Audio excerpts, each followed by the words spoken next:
Well, of course, moving further afield, there could be an end in sight to a bitter dispute between Saudi Arabia and Qatar. Well, the dispute dates from 2017 when Bahrain, Saudi Arabia, the United Arab Emirates imposed a boycott on Qatar.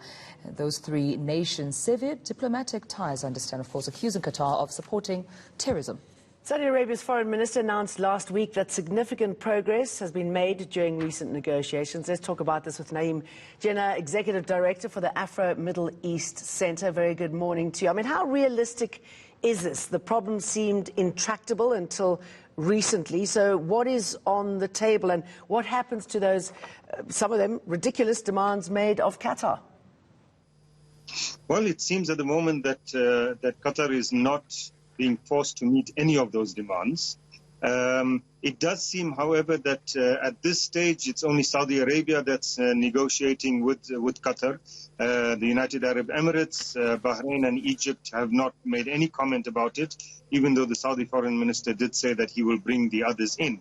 But Qatar is not giving in on any of those demands. It is standing firm, and in fact, over the past 3 years, what we've found is that Qatar has become, in a sense, stronger rather than weaker. So what we're seeing is Saudi Arabia going to the table with its tail between its legs, and I think it has partly to do with the American election.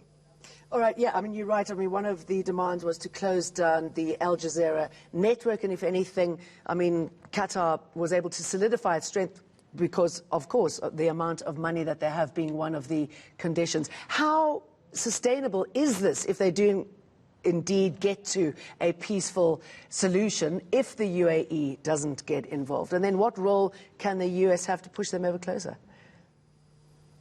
Well, Qatar's position for the last 2 years or so, say 1.5 years, has been that they reached a point where they didn't really care too much about the blockade. They had 3 issues that they wanted dealt with, even if the broader blockade remained. The 3 issues being overfly rights for Qatar Airways over particularly Saudi Arabia. Secondly, family reunification, because you know that there are many families that part of the family lives in Saudi Arabia, part in Qatar, and they were not able to visit and unify. And thirdly, Qatari citizens being allowed to go for Hajj. In terms of these recent discussions, it seems that Saudi Arabia is agreeing to the overfly rights. The other 2 will be much easier to do so. And so, frankly, whether the other issues around the blockade are resolved or not, whether the other 3 countries come on board or not, from the Qatari perspective, they don't really care too much as long as these 3 issues are met. So I think that what we're finding is that they're actually in a strong negotiating position.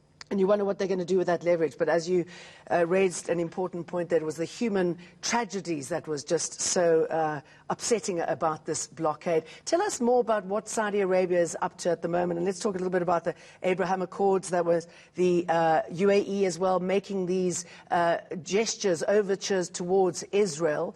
And the fact that there are warming relations there. What does this suggest is happening in the region? How important is that? I think those are very important. Look, in some of these developments, of course, the United States has played a big role, not so much in the Saudi-Qatari ending the blockade issue. That's more a Kuwaiti initiative, and Kuwait has been doing most of the successful mediation around that. But the Abraham Accords that you're referring to are hugely significant. It is really an effort by the United States and Israel in particular to create, on the one hand, or mainly, an anti-Iran front in the Middle East. For Saudi Arabia, this is very important. It sees Iran as a rival in the region. For the UAE, UAE doesn't see Iran as a rival as such. In fact, trade between the UAE and Iran is quite significant. But what the UAE does see is a problem with Turkey. Okay, and let me just jump in here. I mean, it's not good for the Palestinians, though, is it? I mean, they've sort of left out of this process completely. Well, they're not just left out of the process. The process seeks to make them completely irrelevant to the region and make the Palestinian issue a domestic Israeli issue. And I think to some extent, what the UAE is trying to do is to make that a reality. I think globally that's not going to be acceptable, but certainly in the region, that's where the Gulf wants to go. And will South Africa have a say in this? I mean, they obviously have a passion, a leaning towards the Palestinians over and above Israel. They've also got close ties with Qatar and Saudi Arabia.